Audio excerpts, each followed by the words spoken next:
Днес искам да говоря за това как да се справиш, когато има напрежение във връзката.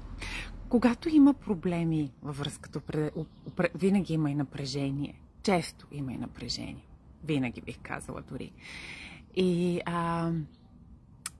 И това напрежение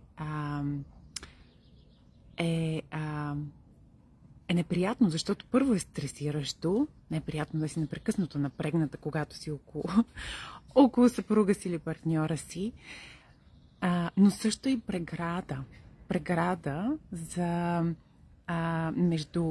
възможността ти да имаш интимност с мъжа ти.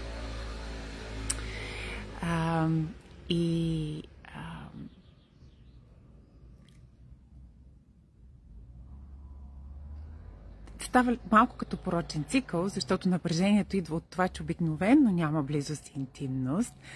И в същото време, когато е там, то е преграда точно за това да има повече интимност. Точно за това, което търсиме всъщност във връзката си. И аз съм била там в миналото много пъти, така че който чувства, че има в момента, ако чувстваш, че имаш в момента напрежение във връзката си, искам да знаеш, че не си сама. И до ден днешен понякога и при мен може да се случи да има напрежение и но знам как бързо да го преодолея, за да не ескалират нещата, защото често, когато има напрежение, има ескалации. Защото когато напрежението се натрупва, трябва да излезе на някъде. И обикновено излиза в скандал, в караница, в критики. Напрежението много често във връзките ни идва от очаквания. Очаквания, които имаме към партньорите си. И тези очаквания са определено оправдани. Не казвам, че не трябва да имаме очаквания. Те са оправдани. Дали става въпрос за повече внимание, за по-добро отношение. И когато ти очаквания не са оправдани, обикновено се чувстваме стресирани. И с това се създава напрежение, което се натрупва и така нататък. Очакванията идват от непосрещнати нужди. Дали е нужда за повече, за това да се чувстваме обичани, дали е нужда от това да се чувстваме да се чувстваме ценени, важни. И е ситуация, която става като порочен кръг, защото колкото повече имаме нужда тези неща да усетиме тези чувства на това, че сме ценни, на това, че сме обичани, на това, че сме важни, толкова повече напрежението расте. И толкова по-малко имаме възможност да ги получиме, за съжаление. Точно тия неща, които търсим. И виждам, че Галина, здравей, радвам се, че си тук. Затова днес искам да ви дам нещо, с което можете да помогнете да намалите това напрежение, за да имате възможност да се чувствате по-спокойни около мъжете си, защото това спокойствие ще създадете възможност за интимността и близостта между вас двамата да расте. Защото интимността има нужда от спокойствие. Стреса, напрежението са обратни неща на интимността. Интимността не може да вирее в стрес и напрежение и очаквания. Защото това е контрол. А контрол и интимността са несъвместими. Ако има контрол, не може да има интимност. И ако има интимност, няма как да има контрол. Те са просто несъвместими неща. Затова искам днеска да ви дам една задачка. За да можете да се чувствате вечерта, когато отново, най-вероятно повечето от вас се виждат с мъжете си вечер, когато се приберете от работа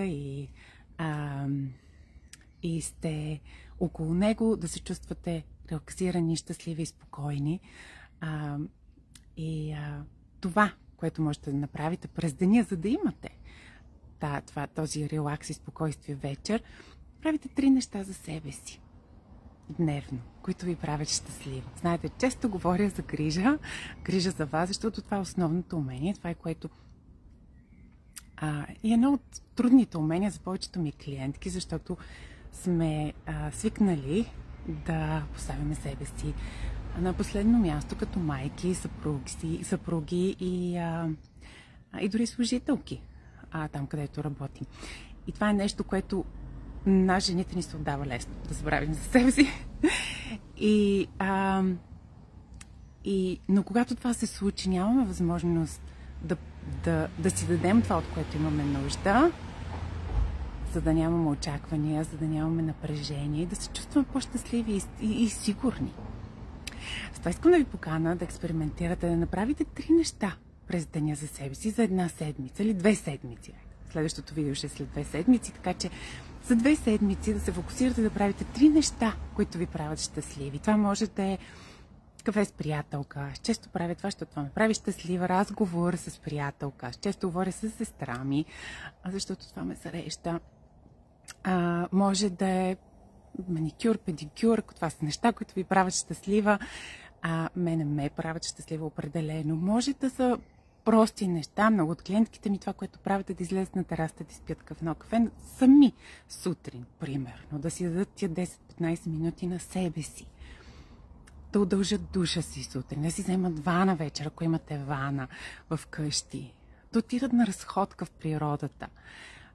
Това са все идеи от мои клиентки. Аз също го правя. Кои са тези 3 неща, които бихте искали да направите със себе си?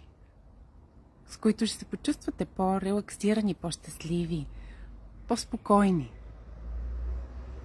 И с това и вечер по-уравновесени и щастливи около мъжете си.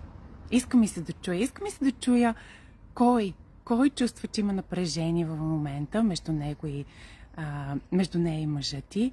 И ми се иска да чуя какво бихте искали да направите за себе си, за да намалите това напрежение. Нямам търпение да видя коментарите ви. Радвам се, че сте тук. Виждам и Ваня, здравей, радвам се, че си тук. Благодаря ви, че бяхте отново с мен днес. Нямам търпение да видя коментарите ви до следващия път. Чао, чао!